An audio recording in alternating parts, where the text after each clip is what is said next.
বিশ্বনবী ইয়াতিম ছিলেন জানেন সবাই। মায়ের পেটে থাকতেই বাবা নাই। 6 বছর বয়সে মা নাই, দাদার কাছে মানুষ হলেন। 8 বছর বয়সে দাদাও নাই, চাচার কাছে মানুষ হলেন। তার মানে ইয়াতিম ছিলেন, ঠিক কিনা? আপনি ইয়াতিম ছিলেন, আমি আপনার আশ্রয় দিয়েছি। এরপর আল্লাহ 2 নাম্বার অনুগ্রহের কথা বললেন, ওয়া ওয়াজাদাকা দাল্লান ফাহাদা। ও নবী, আপনাকে আমি পথহারা পথিকের মতো ঘুরতে দেখেছি, তারপরে সঠিক পথ দেখিয়ে দিয়েছি। ওয়াজাদাকা দাল্লান, আমি আপনারে গোমরা অবস্থায় পেয়েছি, এরকম বলা যাবে? বিশ্বনবী কি 40 বছর বয়সের আগে গোমরা ছিলেন? না। He was searching the right path and Allah guided him to the truth way, to the correct way. উনি পথ খুঁজছিলেন। আমি যাব দেবিদ্দার, কি রে পথ এইটা না ওইটা? আল্লাহকে ওইটা না এটা দিয়ে যাও, ওইটা দিয়ে যাও না এটা দিয়ে যাও। সুবহানাল্লাহ পড়েন। পথ খুঁজছিলেন, এইটা যাব না ওইটাই, কোনটা আমার পথ, এইটা না ওইটা? ফাহাদা, আল্লাহ বললেন এইটা না ওইটাই চলো। সুবহানাল্লাহ পড়েন। আমাদেরকে পথ দেখায় কে? আমি যদি কোনদিন পথ ভুলে যাই, হাতছানি দিয়ে কাছে নিও, মমতার বন্ধনে আমায় বেঁধে সব ভুল ক্ষমা করে দিও। পড়েন আমিন। আমরা পথ হারালে পথ দেখায় কে? আবার তাফসিরে এসেছে, আপনি হারিয়ে গিয়েছিলেন, আমি আপনাকে ফিরিয়ে দিয়েছি।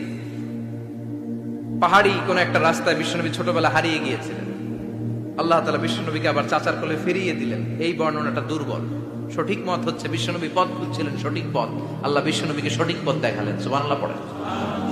3 নাম্বার অনুগ্রহ, ওয়াজাদাকা আইলান ফাআগনা। আপনি ছিলেন নিঃস্ব, টাকা পয়সা ছিল না।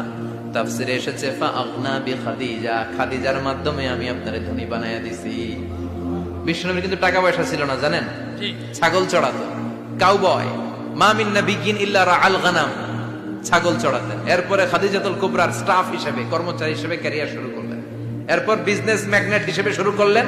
খাদিজাতুল কুবরার সাথে যখন বিয়ে হয়ে গেল, খাদিজাতুল কুবরা তাহেরা ওনার সব সম্পদের মালিক বিশ্বনবীরে বানায় দিলেন। আল্লাহ বলেন, তোমার তো কিছু ছিল না নবী, খাদিজার মাধ্যমে বিয়ে পড়িয়ে দিয়ে আমি তোমারে ধনী বানিয়ে দিলাম। 3টা অনুগ্রহের কথা স্মরণ করালো কে?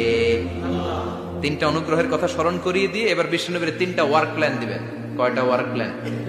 কয়টা কর্মসূচি? শুনবেন। নাম্বার 1, আল্লাহ বললেন ফাআম্মাল ইয়াতীমা ফালা তাকহার। ও নবী, প্রথম কর্মসূচি, খবরদার এতিমের সাথে খুব খারাপ আচরণ করবেন না। কারণ আপনি নিজেই এতিম ছিলেন। নিজে কি ছিলেন? কথা কন। এতিমে এলাকায় আসেনি? এতিমরা সমাজের সবচেয়ে সুবিধা বঞ্চিত মানুষ। এতিমের সাথে খারাপ আচরণ করবেন না। বিশ্বনবী বলতেন, এদিকে তাকান, আঙ্গুলের দিকে তাকাইছেন, আনা ওয়া কাফিলুল ইয়াতীমি হাকাদা ফিল জান্নাহ। আমি এবং এতিমের রক্ষণাবেক্ষণকারী, লালন পালনকারী একসাথে এইভাবে জান্নাতে থাকবে। এতিমের পালনকারী আমার প্রতিবেশী হবে, আর লালন পালন করবে তো দূরের কথা, এতিমের মাল খাইয়া শেষ। আছে না নাই? ইন্নাল্লাযীনা ইয়াকুলুনা আমওয়ালাল ইয়াতামা যুলমান ইন্নামা ইয়াকুলুনা ফি বুতুনিহিম নারা ওয়া সায়াসলাউনা সাঈরা। তুই এতিমের মাল খাস, তুই এতিমের সম্পদ খাস নাই, তুই জাহান্নামের আগুন পেটে ঢুকিয়েছিস। এতিমের সম্পদকে সে রক্ষণাবেক্ষণ করে দিয়ে এতিমের একটা ব্যবস্থা করে দিবে, ওইটা না, এতিমের সম্পদ মাইরা খায়া ফেলায়। তুমি এতিমের সম্পদ খাও নাই, তুমি জাহান্নামের আগুন পেটে ঢুকিয়েছো। এতিমকে ভালোবাসবেন। এতিমরে ভালোবাসা মানে নবীরে ভালোবাসা। কারণ আমার নবী এতিম ছিল, ঠিক কি না? এতিমের মাথায় হাত বুলিয়ে দিবেন। আল মাসহু, খেয়াল করেন, আল মাসহু আলা রাসিল ইয়াতীম ইউজিলু কাসওয়াতাল কলব। এতিমের মাথায় হাত বুলিয়ে দিলে হৃদয়ের কাঠিন্যতা দূর করে দেয় কে? আল্লাহ। এক সাহাবী এসে বললেন, ইয়া রাসূলুল্লাহ, জাআ রাজুলুন ইলা রাসূলিল্লাহ ওয়া ইয়াশতাকি কাসওয়াতাল কলব। এক লোক এসে বলে, নবী, আমার হৃদয়টা বড্ড শক্ত, হৃদয় নরম হয় না, এমন কিছু আমারে শিখিয়ে দেন যাতে হৃদয়টা নরম হয়ে যায়। বিশ্বনবী বললেন, তোমারে 3টা কাজ করতে বলবো। 1, ইরহামিল ইয়াতীম, এতিমের প্রতি রহমদিল হও। 2, আমসাহ আলা রাসি, এতিমের মাথায় হাত বুলিয়ে দাও। 3, আতইম তাআমাকা মাআহু, তোমার খাবার তার সাথে শেয়ার করো। ইয়ালিনু কলবুক, তোমার হৃদয়টা নরম হয়ে যাবে। অনেকে আছে দোয়া করলে চোখ দিয়ে পানি বের হয় না, আসে না নাই? কঠিন হৃদয়, হৃদয় নরম হয় না। এতিমের মাথায় হাত বুলিয়ে দিবেন, আপনার হৃদয়টারে নরম করে দিবে কে? যাদের ঘরে শান্তি নাই, জ্বালা যন্ত্রণা, একটু এতিমখানায় যাবেন, কিছু দান সদকা করবেন। ওরা খেতে পায় না, ওদেরকে খাবার দিয়ে আসবেন, একটা গরু দিয়ে আসবেন, একটা খাসি দিয়ে আসবেন, ওরা খাবে, আপনার জন্য দোয়া করবে। আর মাথায় একটু হাত বুলিয়ে দিয়েন। বিশ্বনবীর আল্লাহ বললেন, নবী ফাআম্মাল ইয়াতীমা ফালা তাখহার, এতিমকে তুচ্ছ জ্ঞান করবেন না। আপনি নিজেও এতিম ছিলেন, ছোটবেলা বিকেলে খেলতে খেলতে সবার বাবা এসে ছেলেদেরকে নিয়ে যেত, আপনারা নেয়ার মতো কেউ ছিল না। আপনি নিজে এতিম ছিলেন, আপনি ওদের দুঃখ বুঝবেন, এজন্য খবরদার ফাআম্মাল ইয়াতীমা ফালা তাখহার। বিশ্বনবীর আল্লাহ ধমক দিয়ে বলে, ফালা তাখহার, এতিমদের প্রতি কঠোর হবেন না, তুচ্ছ জ্ঞান করবেন না, এতিমের সাথে রূঢ় আচরণ করবেন। এতিমের সাথে রূঢ় আচরণ করা কবিরা গুনাহ। এদের নামে আল্লাহ কোরআনে একটা সূরা দিয়েছেন, আল মাউন। আরাআইতাল্লাযী ইউকাযযিবু বিদ্দীন, পড়েন, ফাযালিকাল্লাযী ইয়াদুউল ইয়াতীম। ইয়াদুউল ইয়াতীম, আপনি কি দেখেন নাই? ওরা দিনকে অস্বীকার করে, আর ওরা এতিমকে ঘাড় ধাক্কা দিয়ে বের করে দেয়। এতিমের সাথে যারা খারাপ আচরণ করে, এরা কখনো ভালো মানুষ হতে পারে না। এজন্য এতিমের সম্পদ অন্যায়ভাবে আত্মসাৎ করা যাবে। এতিমের মাথায় হাত বুলিয়ে দিলে হৃদয়টারে নরম করে দেয় কে? বিশ্বনবী এতিম ছিলেন, তাই এতিমের দরদ বিশ্বনবী ভালো বুঝেন। এজন্য বিশ্বনবীর প্রথম ওয়ার্ক প্ল্যান, কর্মসূচি দিলেন, ফাআম্মাল ইয়াতীমা ফালা তাকহার।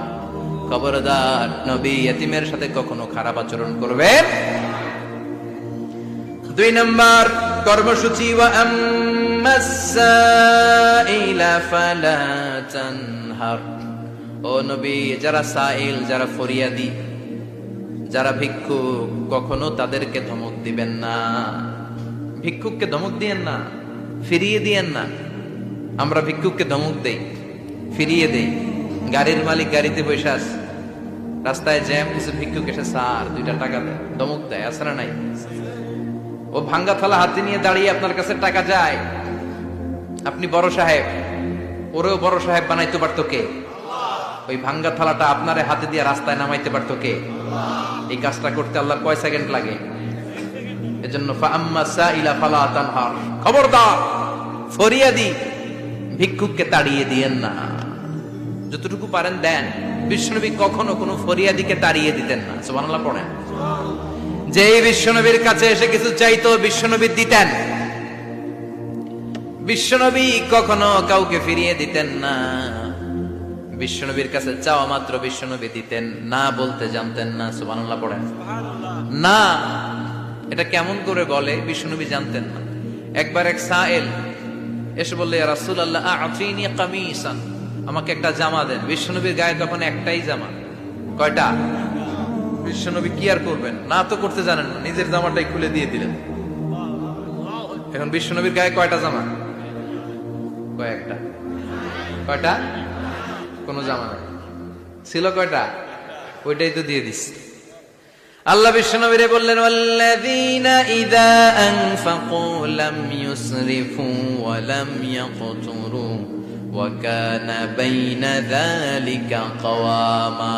মুমিনদের বৈশিষ্ট্য হবে এমন, যখন দান করবে, দান করতে যে অপচয় করবে না, কিপটামিও করবে না, মাঝামাঝি। সুবহানাল্লাহ। মানে বুঝালেন নবী, আপনার যদি 2টা জামা থাকতো না হয় একটা দিতেন। ছিল কয়টা? তো ওইটা যে দিয়েছেন, আপনি গায়ে দিবেন কি? কি নবী ছিল? একটা ছিল, একটাই দিয়ে দিয়েছে। সুবহানাল্লাহ পড়ে। এজন্য যারা সাইল, ফরিয়াদিদেরকে তাড়িয়ে দেওয়া যাবে না। উপরের হাত নিচের হাতের চেয়ে উত্তম। যারা দান করে, যারা সাইল ফরিয়াদিদেরকে দেয়, ভিক্ষুকদেরকে যারা দেয়, তাদেরকে পছন্দ করে কে? দে যাকাত, দে যাকাত, তোরা দে রে যাকাত, তোর দিল খুলবে পরে, আগে খুলু খাত। দে যাকাত, দে যাকাত, তোরা দে রে যাকাত। ঠিক কিনা? দানশীলদের পছন্দ করে কে? আল্লাহ কৃপণদেরকে পছন্দ করে না। আল্লাহ দানশীলদেরকে পছন্দ করে। ডান হাত যা দান করে, বাম হাত তা জানে না, তার মানে গোপন দান। কি দান? গোপন দান আল্লাহর কাছে প্রিয়। গোপন দান আল্লাহর ক্রোধকে প্রশমিত করে, কমিয়ে দেয়। আপনার কোনো পাপ কাজের কারণে আল্লাহ যদি আপনার উপর রেগে থাকে, আপনি গোপন কিছু সদাকা করবেন, দেখবেন আল্লাহর রাগ কমে গিয়েছে, আল্লাহ আপনার উপর খুশি হয়ে গিয়েছে। সুবহানাল্লাহ পড়েন। কিন্তু লোক দেখানো যদি 1 কোটি টাকা দেন, অমুক ভাই মসজিদের জন্য দান করেছে 5 লক্ষ টাকা, বলেন মারহাবা। ওই কয় মারহাবা। এই যে মারহাবা মার্কা যে দানটা, এটাতে কোনো সওয়াব, যদি যদি তার মনের ভিতরে এই ইন্টেনশন থাকে যে আমারে মারহাবা বলবে, আমাকে হাতেম তায়ের চাচাতো ভাই বলবে, আমাকে দানবীর সমাজসেবক বলবে, শিল্পপতি বলে তাকবীর দিবে, ঘোষণা দিবে, এই ইন্টেনশন নিয়ে যদি থাকে, এই 5 লক্ষ টাকায় কোনো কানা পরিমাণ সওয়াব হয়েছে, এটারে মিজানের পাল্লায় তুলে দিলে কিয়ামতের দিন কোন ওজন হবে? কিন্তু আল্লাহরে খুশি করার জন্য 1 টাকা দিয়েছেন দান বক্সে। জুমার দিন বক্স যায় না, দান বক্স, 1 টাকার কয়েন টুপ করে ফেলে দিলেন, একজনকে দেখানোর জন্য দিলেন। তিনি কে? ওইটাকে উহুদ পাহাড়ের সমান ভারী করে আপনার আমল নামে আল্লাহ তুলে দিবে। কামা ইউরাব্বি ফুলুয়াহু, হাদিসে এসেছে, ওটের মালিক যখন দেখে তার ওটের বাচ্চা হয়েছে, তখন ওটের মালিক বড্ড খুশি হয়ে যায়। এই বাচ্চাটারে খাইয়ে দাইয়ে পেলে পুষে বড় করে। আমাদের দেশে যারা গরু পালে, গরু গাভী পালে না, কথা বলেন, পালে, তো বাচ্চা হলে এটারে বড় করে কুরবানির হাটে বিক্রি করবে, আছে না নাই? এটা আস্তে আস্তে বড় করতে থাকে, বড় করে করে বিশাল নাদুস নুদুস করে। আল্লাহ বলে, যেই দানটা তুই আমার জন্য করেছিলি, ওটা যদিও সামান্য হয়, আমি বাছুরের মতো খাইয়ে দাইয়ে পেলে পুষে বিশাল বড় করে উহুদ পাহাড়ের সমান করে তোর আমল নামার ভিতর কিয়ামতের দিন ঢুকায় দেব। এজন্য আম্মা সাইলা ফালা তানহার, খবরদার ভিক্ষুককে ধমক দিবেন না। 3 নাম্বার কর্মসূচি, ওয়া আম্মা বিনিআমাতি রাব্বিকা ফাহাদ্দিস, আপনার রবের পক্ষ থেকে যে নিয়ামতগুলো পেয়েছেন এগুলোর বর্ণনা শুরু করে দেন। ওয়া আম্মা বিনিআমাতি রাব্বিকা ফাহাদ্দিস, রবের পক্ষ থেকে যে নিয়ামত পেয়েছেন এগুলো বর্ণনা শুরু করে দেন। অনেকে আছে আল্লাহর পক্ষ থেকে অনেক নিয়ামত পেয়েছে, এগুলোর প্রকাশ ঘটায় না, আছে না নাই? কথা কন। কোটি টাকার মালিক হয়েছেন আপনি, কোটি কোটি টাকার মালিক। অনেকে আছে 1000 কোটি টাকার মালিক, সিরাজামা পড়ে, আছে না নাই? তো আপনাদের সিরাজামা পড়তে কইছে কি? আপনি কোটিপতি, আপনি দামি জামা পরবেন, আপনি দামি গাড়িতে চড়বেন, আর শুকরিয়া করবেন কার? আপনাকে আল্লাহ ছেলে মেয়ে দিয়েছে অনেক, বলেন যে আল্লাহ আমার অনেকগুলো ছেলে দিয়েছে, আলহামদুলিল্লাহ, সবগুলা নামাজ। আল্লাহ আমার অনেক সম্পদ দিয়েছে, আলহামদুলিল্লাহ, আমি যাকাত দেওয়ার চেষ্টা করি। সব বলবেন শুকরান লা ফাখরান, শুকরিয়া করে বলবেন, কোনো ফাখার করে নয়। তার মানে আল্লাহর দেয়া নিয়ামতের শুকরিয়া আদায়ের মধ্যে, ওটা প্রকাশ করার মধ্যে কোনো দোষ নাই। চিৎকার করে বলেন ঠিক কিনা? এজন্য আল্লাহ বললেন, ওয়া আম্মা বিনিআমাতি রাব্বিকা ফাহাদ্দিস, আল্লাহর দেয়া নিয়ামতের শুকরিয়া আপনি করেন, আল্লাহর দেয়া নিয়ামতের বর্ণনা আপনি শুরু করে দেন। সুবহানাল্লাহ বলেন। তাহলে 3টা কর্মসূচি দিলেন, চিল্লায় বলেন কয়টা? 1 নম্বরে আল্লাহ বললেন, ফা আম্মাল ইয়াতীমা ফালা তাকহার, খবরদার এতিমদেরকে ধমক দিবেন না, যারা সুয়াল করে, ফরিয়াদ করে, তাদেরকে ফিরিয়ে দিবেন না, আর নিয়ামতের শুকরিয়া করেন। সুবহানাল্লাহ। বান্দা খালি রোজা রাখে, ফেরেশতারা কিছু লিখতে পারে না আমল নামায়, কারণ আল্লাহ বলে এটা কিছু লিখিস না, কারণ as-সাওমু লি, এই রোজা রাখছে আমার জন্য, ওয়া আনা আজজি বিহি, এই রোজার সওয়াব, প্রতিদান, অ্যাওয়ার্ড, এটা কিয়ামতের দিন আমি আল্লাহ নিজ হাতে দেব, নিজ হাতে দেব। আরেক বর্ণনায় এসেছে, ওয়া আনা উজজাবি, আমি আল্লাহ নিজেই হয়ে যাব রোজার প্রতিদান। সুবহানাল্লাহ পড়েন। আবার আল্লাহর হাবিব বলেন, ইন্না ফিল জান্নাতি সামানিয়াতু আবওয়াব, জান্নাতের দরজা মোট 8টা, ফিহা বাবুন ইউসাম্মা আর-রায়্যান, 8টা দরজার মধ্যে স্পেশাল একটা দরজা আছে, ওই দরজাটার নাম হলো আর-রায়্যান। রায়্যান দরজা, লা ইয়াদখুলুহু ইল্লা সাইমুন, রোজাদাররা ছাড়া কেউ ওই রায়্যান দরজা দিয়ে জান্নাতে ঢুকতে পারবে না।